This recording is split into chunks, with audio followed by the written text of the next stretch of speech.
अरे भाई लोग देखो आजकल टेक्नोलॉजी कहाँ से कहाँ पहुँच गई है।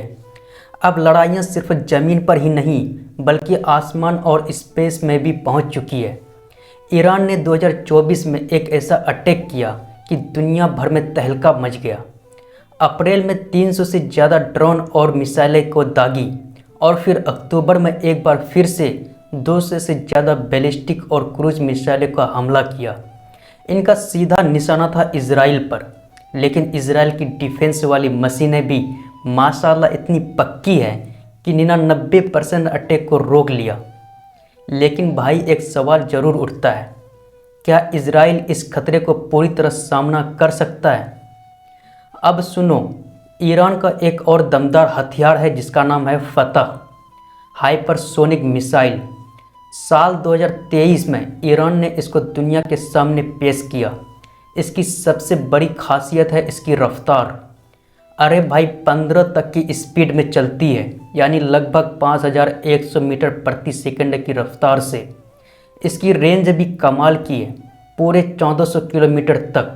मतलब अगर तेहरान से छोड़े तो तेल हबीब तक आराम से पहुंच जाएगी। ईरानियों का कहना है कि इस मिसाइल का सेकेंडरी नोजल मूवमेंट और सॉलिड प्रोपेलेंट इसे आसमान में ऐसे घुमा देता है कि पकड़ में ही नहीं आती। ईरानी फौजी कहती हैं कि एक ऐसी तकनीक छलांग है कि कोई भी मिसाइल डिफेंस इसे रोक ही नहीं सकता। अब देख लो, पश्चिमी देश इसके पीछे पड़े हैं, बोल रहे हैं कि ईरान को हथियार नहीं बेचने चाहिए। अब इजराइल के पास कितनी भी सुरक्षा क्यों ना हो, सवाल तो यह है कि क्या मिसाइल का सामना कर पाएगी। भाई ये हाइपरसोनिक मिसाइल है ही इतनी खतरनाक, ये कोई भी बैलिस्टिक मिसाइल जैसी सीधी राह नहीं चलती। ये तो हवा में अपनी दिशा बदल सकती है और रडार को पकड़ से भी बाहर हो जाती है। इसकी गति भी महज 5 की स्पीड, मतलब ध्वनि की गति से लगभग 5 गुना ज़्यादा तेज़ चलती है। अब जब ये अपनी दिशा बदलती है तब हमारे डिफेंस सिस्टम को पता भी नहीं चलता। यही नहीं, ये वातावरण में एरोडायनेमिक सतहों का इस्तेमाल कर अपनी दिशा बदल लेती है। मतलब कोई भी इंटरसेप्शन सिस्टम इसे पकड़ ही नहीं सकता।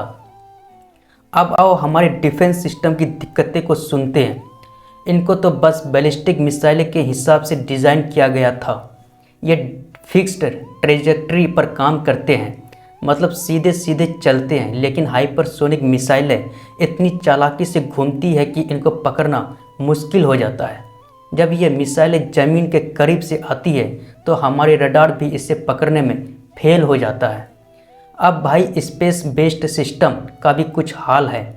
ये स्पेस से निगरानी करते हैं, लेकिन इसमें भी दिक्कतें हैं। स्पेस बेस्ड इंफ्रारेड सिस्टम जैसे सैटेलाइट से थोड़ी शुरुआती चेतावनी मिलती है, लेकिन ये मिसाइलें के मूवमेंट को हर वक्त ट्रैक नहीं कर पाते।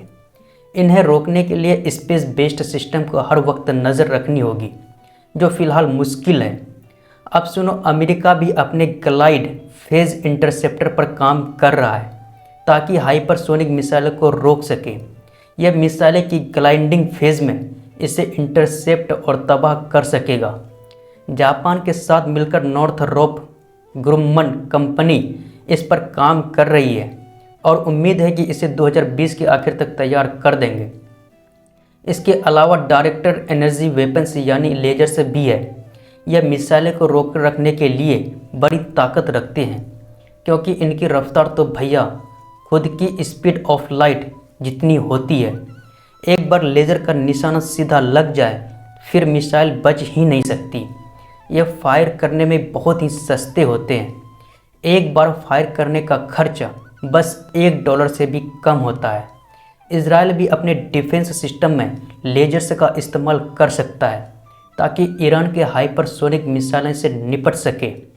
अभी सुनने में यह भी आया है कि स्पेस बेस्ड लेजर सिस्टम का भविष्य में काफ़ी इस्तेमाल हो सकता है और यह हाइपरसोनिक मिसाइलें का रोकने का सबसे मजबूत उपाय बनेगा। भाई लेजर से मिसाइल को बिना देरी के हिट कर सकते हैं और ट्रैक कर सकते हैं। साथ ही ये भी एक फ़ायदा है कि लेजर से कोई मलबा भी नहीं बनेगा। मतलब आने वाले समय में दुनिया भर की सरकारें भी इसे अपनाएंगी। तो दोस्तों, ये ईरान और इजराइल का मामला है, केवल दो देशों का ही नहीं बल्कि एक तकनीकी दौर बन चुका है। हाइपरसोनिक मिसाइलें जंग की तस्वीर को पूरी तरह बदल सकती है और लेजर से इसका सबसे पक्का जवाब हो सकता है। तो दोस्तों, वीडियो पसंद आया है तो एक लाइक ज़रूर कीजिए और चैनल को सब्सक्राइब भी कर लीजिए ताकि ऐसे ही धमाकेदार जानकारी से भरे वीडियोस आपको मिलते रहें।